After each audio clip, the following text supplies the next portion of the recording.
Hey everyone, welcome to the Everyday Human Podcast. My name is Easton Taverna. Each day I'll share a reflection written by me and inspired by literature, poetry, music, movies, video games, and more. And after that, I'll share a prompt for you to write your own reflection. Together, we'll explore what it means to be human. Every month, we'll walk a new path, taking a look at life, death, the universe, and everything in between. Thanks for coming along. I'm glad you're here. For more, visit eastontaverna.com or join me on Instagram at _everydayhuman. Hello everyone, it's March 18th. Today's reflection is titled Blurry Vision. This one was inspired by one of my favorite writers and absolute favorite series. I know a lot of other people out there feel the same. It's from J.R.R. Tolkien and The Lord of the Rings. Specifically, this quote that inspires today's reflection is from Gandalf in The Return of the King. Do Tolkien and The Lord of the Rings need an introduction? I mean, maybe. I think I heard Sean Astin say that when he was called for an audition to be Sam, he had never heard of it before. But of course, those Peter Jackson movies are somewhat responsible for bolstering its popularity as well. I first saw The Fellowship in theaters after having read the whole series as a kid.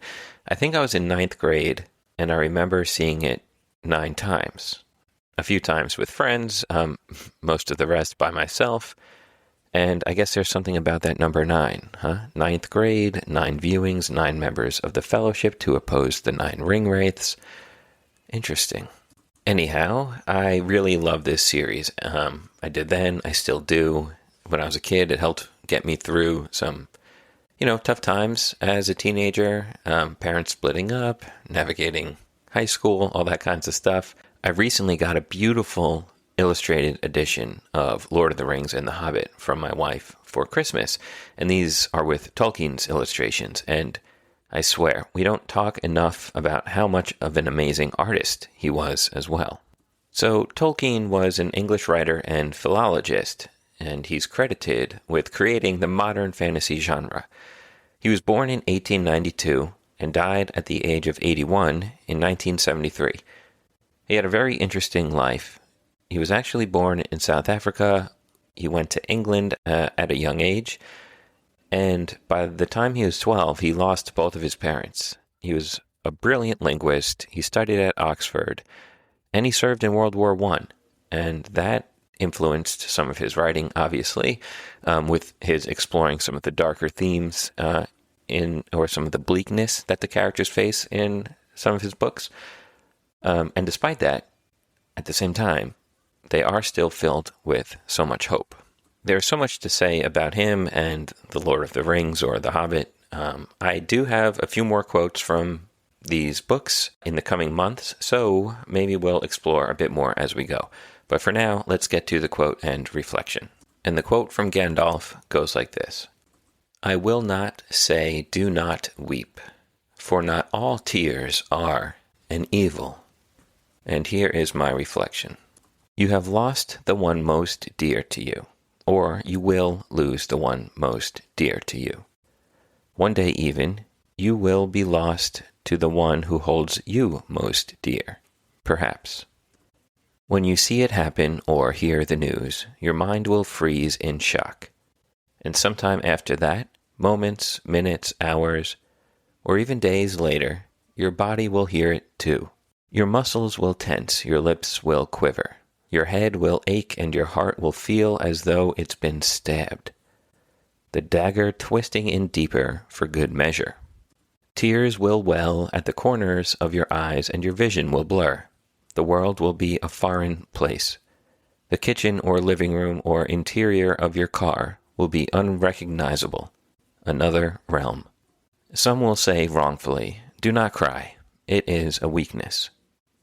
Some might say wrongfully, "Do not cry. They would want you to be happy."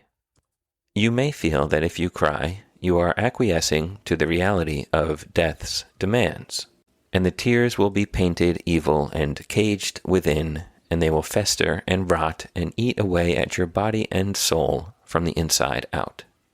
Do not let this happen, or heed the foolish words of others. Listen to your body and weep. Let the tears fall. Quench the ground's thirst with your salt and water. Clean your eyes and your soul, and feel the tightness on your cheeks after the tears have dried. Understand the emotion. Feel the sorrow and the rage and the hurt, and know that you are living. And know that not all tears are an evil. And there ends today's reflection. So, never be afraid to cry, whether that's as a result of something horrible or tragic happening in your life, or watching a heart-wrenching scene in The Lord of the Rings. All right, and now it's time for your reflection question. So, write your thoughts down about this in your journal, on your napkin, or consider while you are taking a walk or looking out the window. Ask yourself, do I let my tears flow free, or do I fear them and hold them back? Why? That's it for today, March 18th. I will be back tomorrow, March 19th, with another reflection. Have a good one, and take care.